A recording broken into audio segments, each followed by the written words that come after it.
Florence Polliac-Scherer, professeure à l'UQAM et titulaire de la chaire internationale sur les usages et pratiques de la ville intelligente. Véronique Fournier, je suis directrice générale du Centre d'écologie urbaine. Christian Trottier, je suis conseiller en aménagement à la division des stratégies de mobilité durable à la Ville de Montréal.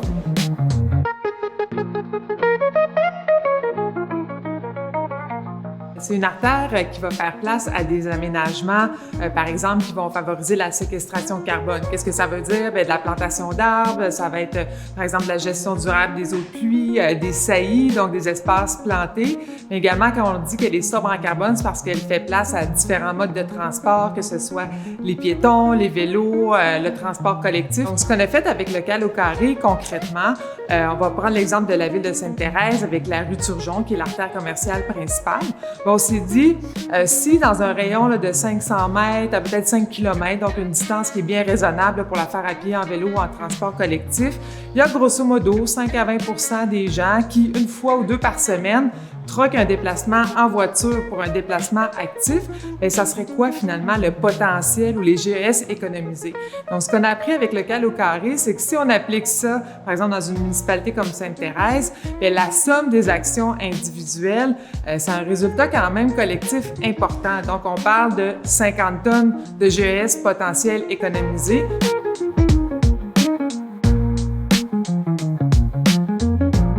C'est sûr que ça présente des enjeux. On change la manière de se déplacer, on change la manière d'habiter notre rue, mais ce qu'on vient dire par contre, c'est que la rue maintenant devient aussi un espace public, ça devient un espace agréable au plan de l'environnement, ça nous permet aussi d'avoir différents modes de transport. Donc oui, il y a des enjeux d'aménagement de la rue, donc comment on fait de la place à différents modes de transport, mais également il y a des enjeux d'accompagner aussi ce changement-là parce qu'on vient avec les communautés changer des habitudes de mobilité, d'expérimenter autrement la rue. Mais lorsqu'on voit à moyen long terme les rues qui se transforment puis qui deviennent vraiment des rues conviviales, bien souvent on ne veut pas revenir en arrière parce que c'est la rue sur laquelle on va rencontrer notre commerçant, qu'on va se promener en vélo, qu'on va avoir par exemple une poussette pour aller au service de garde, aller au parc. Donc on crée finalement une rue qui devient un milieu de vie pour tout le monde.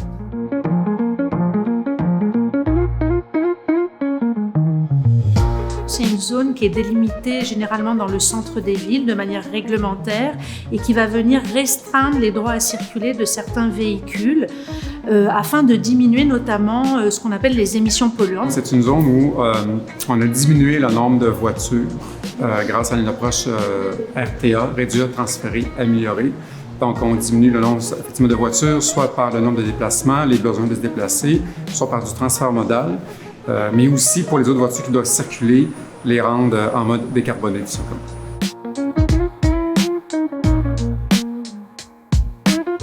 Les enjeux sont souvent les enjeux sociaux et économiques. On veut éviter que les gens, les commerces subissent des préjudices face à un effet d'encloisonnement, si on veut, de la zone fait des émissions. Donc, on va s'assurer que les biens et les marchandises puissent se déplacer à l'intérieur de la zone et vers l'extérieur de la zone aussi. Parmi les défis, il y a ceux de l'équité. En fait, ces restrictions qui s'appliquent aux véhicules vont impacter des ménages qui n'ont pas toujours les moyens de changer de véhicule, d'acheter une voiture propre ou qui n'ont pas toujours non plus l'alternative de prendre d'autres moyens de transport parce que dans leur secteur, il n'y a pas de transport collectif ou ils habitent un peu trop loin pour faire du vélo. Donc, on veut diminuer les polluants atmosphériques pour la santé des gens. On veut aussi diminuer les GES pour la crise climatique.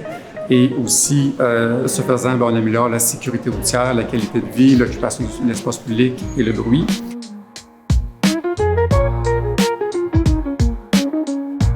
Ça serait de définir quel objectif on vise, quel objectif spécifique on vise, dans quel secteur. Donc ça prend des données, ça prend des diagnostics pour bien calibrer la zone. Donc la première étape est de circonscrire un territoire en fonction des émissions de GES et de polluants atmosphériques. Donc on va voir où est-ce qu'il y a le plus grand nombre de polluants atmosphériques qui sont émis. Et ensuite de ça, on bâtit une feuille de route en fonction d'une progressivité, mais aussi en fonction des différents types de véhicules qui émettent des GES. On doit faire partie prenante, donc on doit faire beaucoup de consultations. Et ensuite, donc, on met en place des mesures d'abord pour bonifier le transport modal, les alternatives à la voiture, pour ensuite arriver à la fin avec un peu plus la méthode bâton, donc ce qui permet d'éviter les voitures qui sont carbonées.